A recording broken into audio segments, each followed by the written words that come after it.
And we are live. So there's quite a few people here. Dave the Wood Barber, Leona Fay, Templeboy Turnings, Joe's Bow Boutique, Wayne the Woodturner, Wagger, Maggie. I think that's everybody. Good evening. Good evening, everybody, and welcome. So here we are, and as you might have seen, we have Steve Twydell with us tonight, and he's going to be our first guest for Maker Monday. Yay! So welcome, Steve. It's great to have you with us. So hope you've all had a great week. We had a sort of Maker Central Recovery Week, didn't we, last week? And we did, and then it's gone. It's continued to be busy, and the rest of this week is busy, and it's sort of like a busy time of year for us. But yeah, we're still talking about Maker Central, but not quite as much now. So yes, we've started this new segment that we're going to do every Monday called Maker Monday. So we've started compiling a list, really, of people that we'd like to ask to join us, but you can help us out if you'd like to be included on Maker Monday in the future. Drop us a line and say, I'd love to be included. I know some people think, oh no, it's not for me, and I'd rather just listen and not get involved. That's perfectly fine. But if you want to get involved, that's cool. It doesn't matter if you're already a well-established maker and you've got a YouTube channel with thousands of followers and you do demos. It doesn't matter. You can be a new maker, new to the game, a rookie. And if you want to be included in Maker Monday and share your experiences so far, that's cool. Get in touch and we'll put you on the list. Yeah. So, yeah. Anyway, let's just do At Home with the Fishers, episode 7, starring Chris and Nicola Fisher, and guest Steve Twydell, aka Templeboy Turnings. Yeah. So, Yay! Thank you for joining us. It's great to have you here. So I'm going to ask you, if it's okay, a few questions that we're going to ask everybody who joins us. And some of these questions are ones that we thought of when we went to Maker Central as well. So the first question is, why do you make? Well, it's certainly not to make a living. I've always been honest about that from day one. Anything I do creatively is therapy for me. I suffer from depression, and I can have some really dark days. I have done in the past, and making is a way of releasing that and just kind of getting out in the workshop, being left alone and working my own way through things, and you get something kind of nice at the end of it too. That's a part of it, a fraction of it. That's what it was to start with. Yeah. But then with making comes a community slowly. Yeah. And over the last 4 years, community isn't just a community, it's become a family. And so it all kind of comes in the one package. It's kind of all therapy to me, because now I don't have to just rely on being on my own in a workshop, turning something and creating something and just forgetting about everything that's going on around me. I can say, do you know what, lads, I'm having a really bad day. I'd love to chat to someone. And you'll have 10 people straight away on Messenger. You okay? You okay? Can I talk to you? Yeah. And that's it all comes together. I never knew that would exist ever when I started making, to be honest with you. But yeah, that was an easy one to answer. So one of my questions was, what has the maker community given you? So obviously it's given you some of that community and other people for you to chat with and engage with, and presumably people who are doing similar stuff. And I think, well, the maker community, it's like-minded people. Yeah. What hasn't it given me? I suppose I could list off words. It's given me purpose. It's given me love. It's given me encouragement. It's given me skills. It's given me praise. It's given me a family. It's given me a lot of friends. It's given me an outlet. It's given me a huge inlet. It's, you know, it's like I said earlier, it's a whole package. The community, this community is like no other community. You can literally say, I'm stuck. I need a hand with this. And I'm not on about making. It's with anything in life. I'm stuck. I need help with this. And you will have people there helping you. And it's a family. It's not a community. Do you think, Steve, that being a maker has made you a better person? And being a maker, you know, it gives you a greater insight into, you know, life in general, you know, being an artist, a creator, being able to express yourself. Do you think it's made you a better person, becoming, you know, a well-known maker? Yeah, 100%. It's made me believe that I'm actually good at something. You know, I mean, we always have that self-doubt even when we're doing stuff, but you know, when you get the feedback, and even if it's bad critique, or you know, if it's negative critique on something you've done, it's still helpful. You know, it's very rare. I won't say never. It's very rarely nasty. The negative feedback you get, it's maybe you should have blah blah. But yeah, it's definitely changed me, and in the way that I think probably treat others too. It makes you want to give back.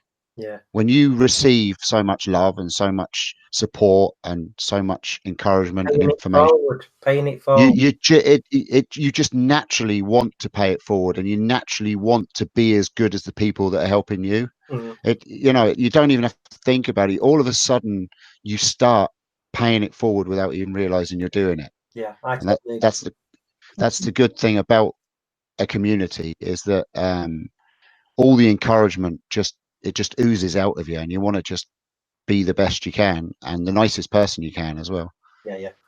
Well, you've done a number of auctions, haven't you, that have really helped other people, and we'll talk a bit about some of the people that you've helped. But yeah, you've definitely done a lot of paying it forward, and I'm sure you're doing other things that we might not be aware of as well. Yeah, I haven't done a lot of auctions. The community have done a lot of auctions. That's the thing that I always say. My part of doing the auctions is actually really easy. All I have to do is throw a few things up on a web page, promote it a little bit, and then run the auction. That's literally what I have to do. Finding the people that are in need, unfortunately, is too easy. Yeah. Because if I could, I'd have an auction every week.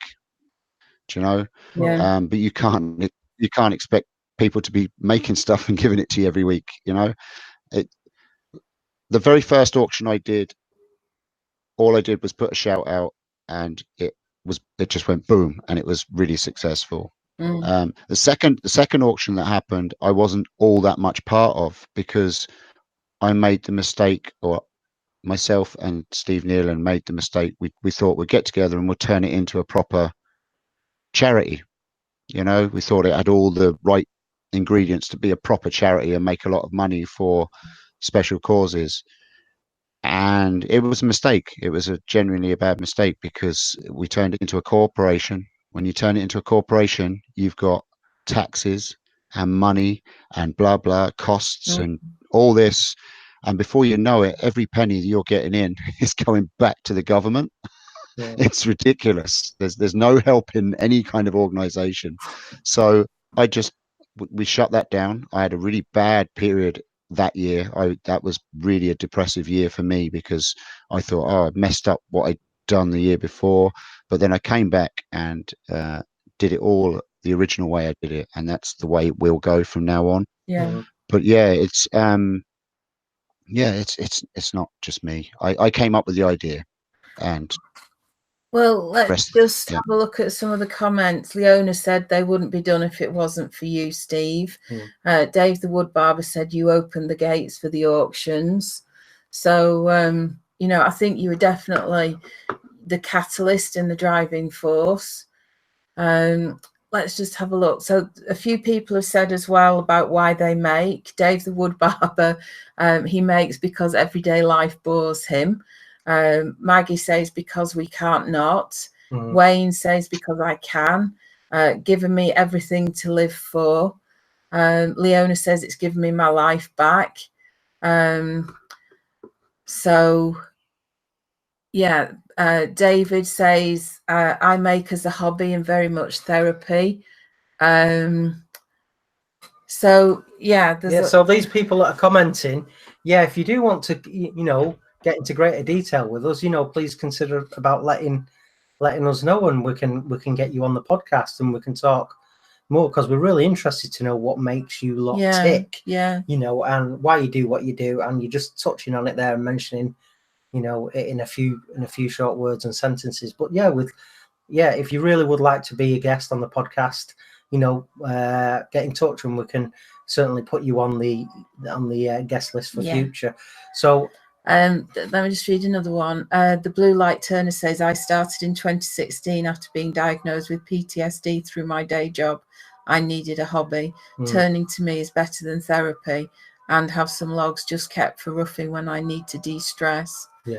So cool. Well, you took it up. It's partly therapy for you as well, isn't it? It wasn't envisaged to be that. I started it because I wanted that flipping vampire steak. But I was still suffering with anxiety at the time.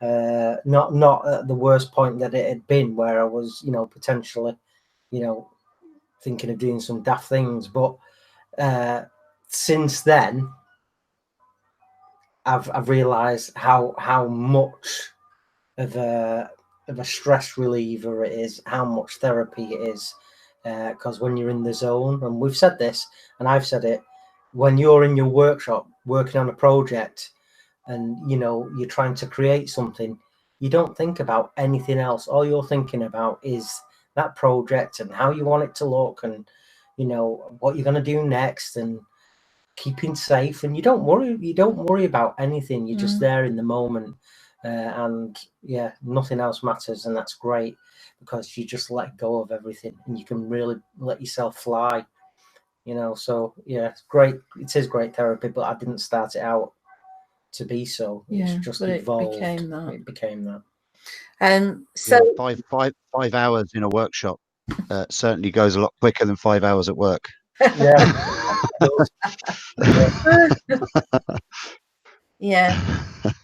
So Steve, what sort of things do you love to make? Your favourite? My favourites, I love doing the off-centered stuff. I really love trying to do what people would think is impossible on a lathe. Because it really gets me thinking. I like anything that can get my brain engaged and trying to challenge myself to make a particular shape or design out of a piece of wood that really should only be made round on a lathe. I mean, that, for instance, I mean, one of my all-time favorite pieces I made on the lathe was the side cubes inside the cube, because it was actually a friend of mine that tagged me. He's actually my tattooist in the UK. He said, "Oh, I bet you can't do this," and he sent me a video of Bronze. There's a channel called Bronze. They're a Russian channel, and they're metalwork machinists. And they did it on a metalworking lathe where they made an aluminium cube inside a cube inside a cube. And he said, "Oh, you can't do that." And of course, whenever someone says that to me, right. So that's what I did. I worked it out, and when I came away with that, it was just it blew my own mind to think that I could make squares on a lathe. So yeah, anything that challenges me or that is just weird, like bananas. Yeah. Yeah. Cool. So tell us something that the maker community doesn't know about you. Yeah, and I did say that, like, that's actually a really hard question for me, because you could ask anyone. I know everybody that's out in that chat, and any one of them would tell you that I wear my heart on my sleeve. I don't hide anything from the community that I share with. And again, that's part of my therapy. I know that I can say stuff to them live, and it matters not to them, because they've probably seen it and done it 10 times, 100 times over. I suppose the thing, and we're going to be talking about that, I know, Nicola, I suppose the one thing that a lot of people probably didn't know in the maker world is that I do write a lot of poetry. A lot of poetry. I do love, I read nothing. I've probably only ever read, I suppose this is one thing that people don't know about me. I've probably only read about 2 books from cover to cover in my life. And that's including school books.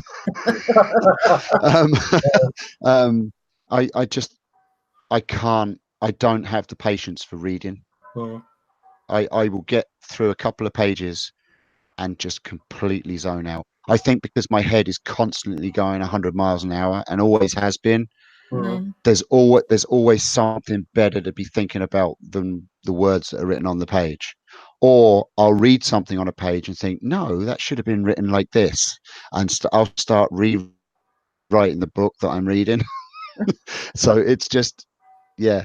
But yeah, poetry, I suppose, is one thing that people don't know a huge amount of. I've not really shared, but I have got like a little page, Steve Twydell's written thoughts. All right. Facebook page that people don't really know. I don't really push it that much, because well, you are doing now. Well, some of the stuff on there, again, my poetry from the very first day was it was therapy, so some of it can be very dark. I've actually got one poem on that Facebook page actually that I wrote when I was in the deepest, darkest depression that I've ever been in my life, and I don't remember writing it. To this day, I don't remember writing it. But I found it scrunched up on a piece of paper thrown down by the bed after I'd come out of this hole or whatever I was in. And when I read it back, I thought, yeah, I was pretty much in it. I don't remember writing it. I honestly don't. I don't even remember putting pen to paper. So yeah, poetry. I love writing poetry, all kinds of poetry. David Julie says the poetry is something you are really good at, and I have enjoyed some of your work. Thanks, David. Let me just ask you another question. Woodturning by Alan Scannell. How are you getting on with your laser? He says he really wants one after seeing the bowl that you did with the Celtic design on it. Yeah, it's right here next to me, and it's a amazing piece of kit. I love it, and it opens up a whole new world of design that you can put onto turn pieces. I want to try and get a rotary attachment for it so that I can laser the side of spindles as it turns, because at the moment I can only laser kind of one dimension from above down. But yeah, it's brilliant. Now I have had a few comments on some of the video, or a couple of videos and posts that I put on that I don't know, Chris, you probably remember a few years ago when CNCs first came out, how people were saying it's not real woodworking and blah blah this, blah blah that. People were saying, is using a laser taking away the art of handcraft, of pyrography? And well, yeah, of course it is, duh, but it's also bringing a new element of really crisp, clean, beautiful design on hand turned items, is my answer to that. You can really do some pretty designs on it that you would never be able to do by hand, or if you did do it by hand, you'd spend about 20 hours more than you would with the laser. And of course, there is also what people forget, but I always remember, is that there is a certain amount of learning and skill involved in using this machinery and programming it and getting it to work right. People forget that. You know, you don't just yell commands at your laser and say, print a Celtic knot, I'm off to the pub. You know, there's skill and knowledge involved in operating this new kit. And people forget that, and I appreciate the work and learning that's gone into using these machines. Well, this is what Alan's saying. You also need to learn how to use it, and that is still crafting. Yeah. It's just a different way of doing things. Yeah. And this is how we evolve. I had to literally teach myself how to use Inkscape, and I also got the 3D printer, so I had to teach myself how to use Fusion. So, do you know, I'm a visual learner. That's why YouTube is so important to me. It's an amazing tool for me, because if someone was just to say, right, Steve, this is how you use a laser, this is how you program it, yada, yada, yada, yada, yada, yada, yada, it would turn into them saying bangers, sausage, beans, little puppy dogs running in a field of poppies, because my mind would just wander into stuff and into oblivion, and I'd get bored. It's pretty much like reading a book. But if they actually show me, I would probably more times than not get what they're showing me first time. Right. Yeah. I'm lucky enough to be able to say, oh, right, well, that's easy. And then that really annoys them when I say, oh, that's easy. But I'm one of the lucky ones to be able to do that, to kind of see something done for the first time and then give it a go. I might not master it the first time, but I'll have a fair idea how to do it. Yeah. No, I agree. I mean, I'm much more of a hands-on person, and I'm one of these people, I'll never read the manual. I'll just sort of figure it out and work on it, and that's how I like to do things. In a way, we're similar, because I can't read the manual. No, you can't. So I have to sort of like reverse engineer everything, whether or not it's by touch or mentally. So, were you a visual learner, Chris? Well, I'm sort of like a mixture. I do like, you know, academia and things like that, but and I love reading on lots and lots of different subjects, you know.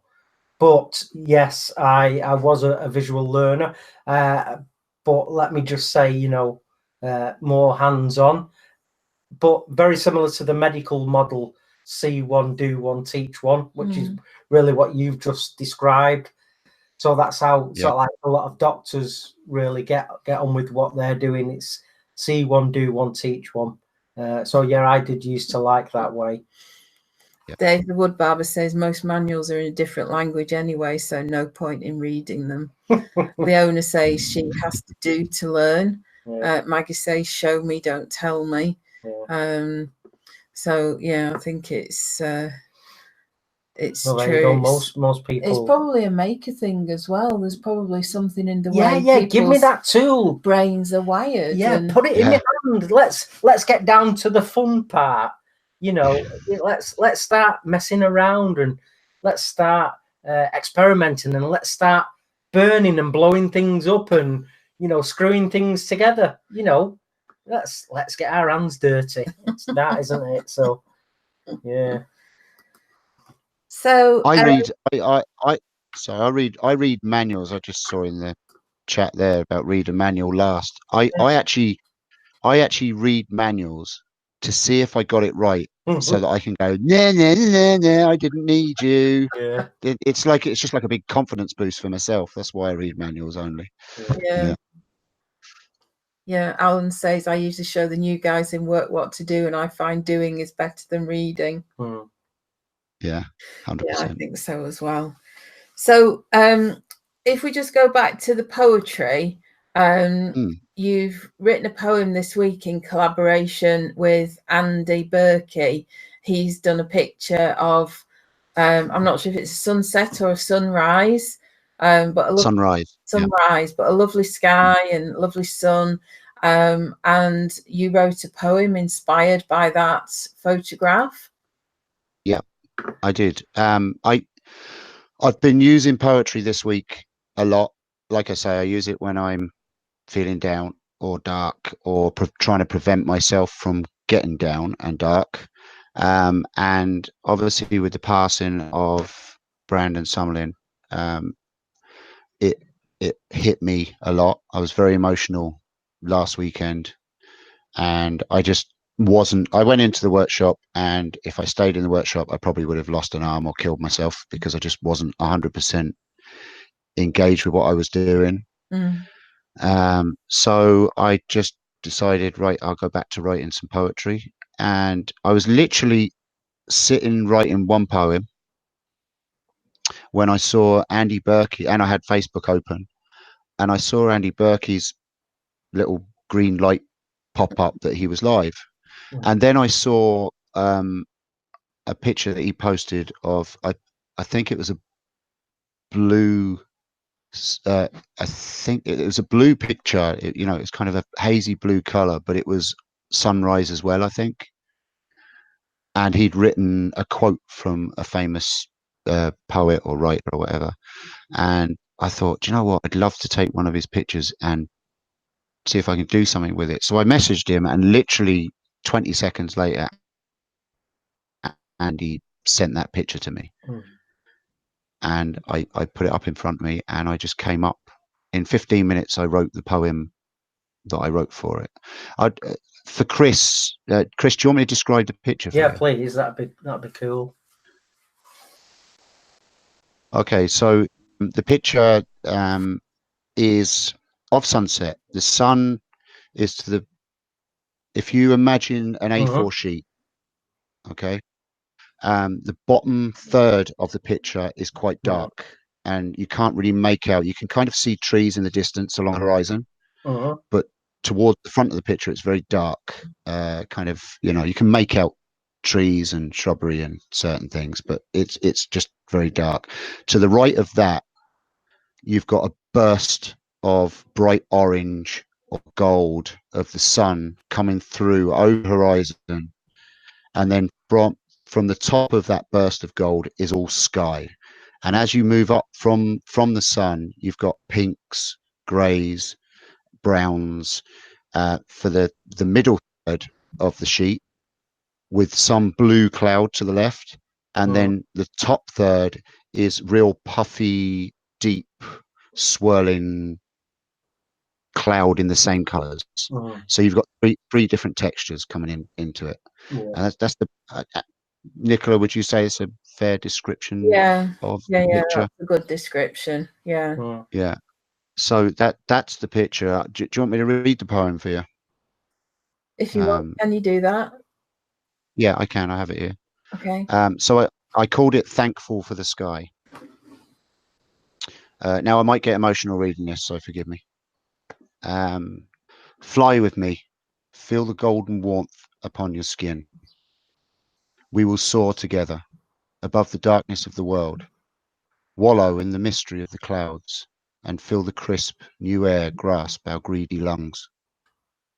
Fly with me. We can swim in skyward oceans, taste the tears of 1,000 moons. We'll ride the waves of fallen angels as we gain distance from the reality of our cold and broken world. Fly with me. We will climb beyond the light, get lost in the darkness, dance with the stars and gaze upon planets. Then we will free fall towards our world and be thankful for the sky. Lay with me. Let's hold each other tight, float upon our dreams, feel the golden warmth upon our skin, taste the morning air, and be thankful.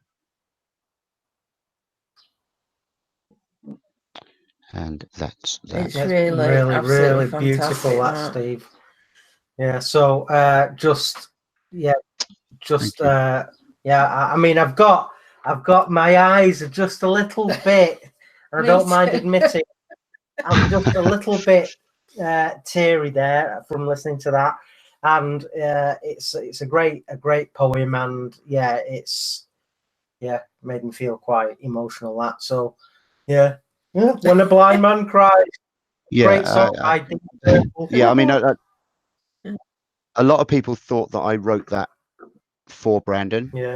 but I did want to just say that it wasn't written for Brandon. It was written to describe the picture as I saw it, or the emotions I got from the picture, but it was written with Brandon in mind. Yeah. And that's what, and as I explained to Nicola, I wrote that poem in 15 minutes. And generally how I write a poem is I will write down everything. I'll put it in stanzas or paragraphs, or whatever you want to say. I write it down. I just keep going until I think I've exhausted the topic or the subject that I'm writing about, and then I'll go back and I'll read it. And if it makes sense, I'll keep it, or I'll jig it and play with it, and that will be that will be the poem complete. If it doesn't make any sense at all, it will be deleted and thrown away. I wrote that in 15 minutes. I then went back and read it back. And I then, as I said, I spent the next hour bawling my eyes out, because it was written with Brandon in mind. Because if you see the lungs, it's very about free air, free falling, being able to breathe easy. And, it was all about what I was feeling at the time. And that's, to me, is what, not necessarily good poetry, but that's what poetry for me is about. It's what you see at that one moment and the emotions you get from. So, and it's same with art as well. Well, I think as well, I think really good art conveys the emotion of the person who created it. There are pictures that I go and look at, and I believe that I feel some emotion that the painter had intended to put in it when they created that picture. And I think it's the same with that poem as well. There's you sense that emotion. There's tangible energy from pieces of art. And it's like, again, the Japanese philosophy of, everything has a soul, everyone has everything and everybody has a spirit and energy. And that comes across in poetry, in sketches, in painting, in sculpture, in pottery, in wood turning. It comes across because someone has poured their heart and soul into that art piece. And the universe makes sure that you can feel it at some level. But you have to be receptive of that sort of stuff. If you're not open to the concept, you'll never feel it. But if you're wired that way, again, we'll use that term. If you're wired that way, you can't help but be inspired or moved. Whatever it does to you. So that's cool. So thank you very much, Steve, for being our first maker on our Maker Monday slot. It's been great having you with us, and I just want to say that we send all our love, and I know you're going over to Canada this week. So we hope that goes as well as can be expected, and please send our love to Rob and the family as well. Tell them we're thinking of them, but also feel free to hang around, Steve, and dip your toes into the cooling waters that is at home with us, Maniac. So thanks so much for having me on. It's been a pleasure. Yeah, it's been a pleasure. And you're a huge. I'd just like to finish, our little segment together. You're a huge inspiration to myself, a good friend, to thousands out there. In many ways, you've been a trendsetter and done things, the first time in a lot of cases. And long may it continue.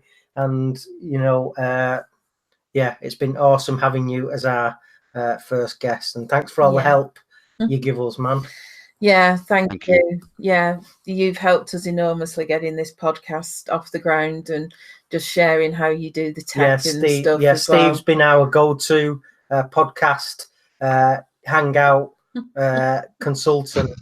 So thanks. And when you get back from Canada and you've sort of like settled down a little bit from the emotional roller coaster that is bereavement, we'll be tapping into your brain again for more help. So yeah, but no problem. Stick around, Steve, and chirp up when you need to. Thank you. Thanks, Steve.